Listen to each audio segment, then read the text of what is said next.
Senior सहाफ़ी और तज़ियाकार नुसरत जावेद के मुताबिक हमारी जोग्राफियाई से ज़्यादा नज़रियाती सरहदों के मुस्तैद निगहबानों ने बहुत चाव से सहाफ़ियों का एक गिरोह तैयार किया था। दहशतगर्दों के खिलाफ ऑपरेशनों के दौरान ये सहाफ़ी कई महाजों पर हेलीकॉप्टरों में लाद कर पहुँचाए जाते थे। मैदान जंग से उन्होंने मेरे और आप जैसे जाहिलों को जंगी उमूर के बारे में इल्म फराहम करना शुरू कर दिया। इनकी महारत और जानफिशानी की बदौलत हम सहाफ़ियों में से मुहिब्बान वतन और गद्दारों के माबैन तखसीस भी हो गई। गद्दारी की तोहमत से मैं अमूमन महफूज रहा, क्योंकि चंद मौजूआत हैं जिनके बारे में हुब्बुल वतनी के हतमी ठेकेदारों के मुकाबले में कहीं ज्यादा जज्बाती हो जाता हूँ। मसले कश्मीर ऐसे उमूर में सर फहरिस्त है। गद्दारी के इल्जाम से बच जाने के बावजूद लिफाफा मगर मशहूर हो गया। मस्कूरा तोहमत की बुनियादी वजह वो डिटाई थी जिसकी बुनियाद पर मैं क्रिकेट से सियासत में आए करिश्मा साज को बारियां लेने वालों के मुकाबले में सच्चा, खरा और ईमानदार मुतबादिल ठहराने की दौड़ में शामिल न हुआ। अब अगरचा इस दौड़ में शामिल न होने पर खुद की तन्हाई में बैठे मलामत में मसरूफ हो जाता हूँ। पछतावे से मगर कुछ हासिल भी नहीं हो सकता। बेहतर यही है कि जैसा हूँ वही रहते हुए सर झुकाकर नौकरी बचाता रहूं। भला से हमने ना देखा तो और देख लेंगे वाली बेइतनाई इख्तियार करने को आमादा हूँ। दिल मगर मान कर ही नहीं देता।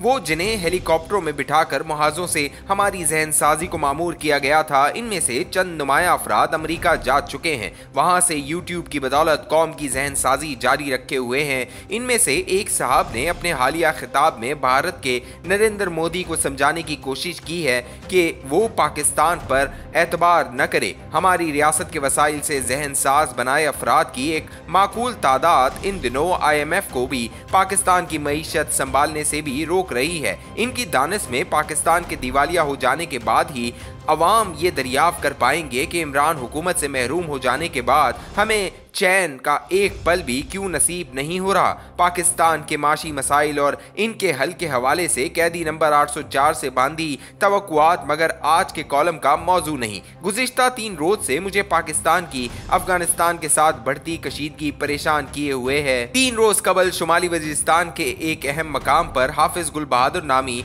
वॉर लॉर्ड की सरपरस्ती में काम करने वाले गिरोह के चंद अफराद ने दावा बोल दिया। दहशतगर्दों का ये ग्रुप बिला आखिर पाक फौज की एक टोली के मुकाबले आया।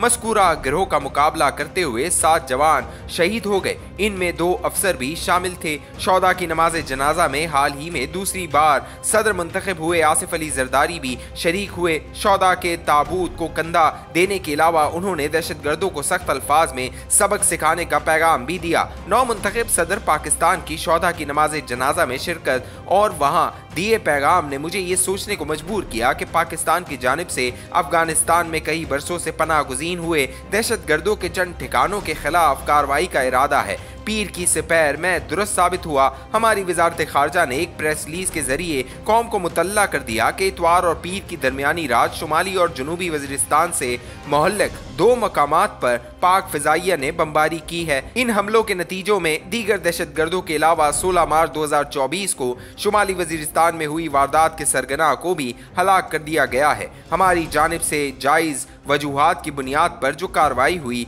वो हर एतबार से जवाबी थी। तंग आमद का पैगाम देती 1994 से हमारे लाडले हुए तालिबान मगर इससे नाराज हो गए। इनके तर्जमान ज़बीउल्लाह मुजाहिद ने निहायत हकारत से दावा किया कि हमारी कार्रवाई के नतीजे में कोई दहशतगर्द हलाक नहीं हुआ, फ़कत चंद औरतें और बच्चे हलाक हुए। इसके बाद मौसूफ ने हमें अपना घर सीधा रखने का मशवरा भी दिया। मिस्र रहे कि पाकिस्तान में दहशतगर्द कार्रवाइयों में मुलविस अफराद पाकिस्तान में ही रहते हैं। अफगानिस्तान की तालिबान हुकूमत का इनसे कोई लेना देना नहीं। मस्कूरा पैगाम देने के बावजूद तालिबान हुकूमत ने बैनुल-अक़वामी खबर रसा एजेंसियों को ये खबर भी फराहम की है कि पाकिस्तान की जवाबी कार्रवाई से नाखुश अफगान सिपाहियों के एक गिरोह ने हमारी सरहदी चौकी पर गोलियां और बम उछाले हैं। कई एतबार से अलामती दिखती इस कार्रवाई के जरिए तालिबान हमें यह पैगाम देते महसूस हुए कि इनकी जमीन पर पाकिस्तान से हुए आइंदा किसी हमले को बर्दाश्त नहीं किया जाएगा। मामला दोनों मुमालिक के माबैन जंग की सूरत भी इख्तियार कर सकता है।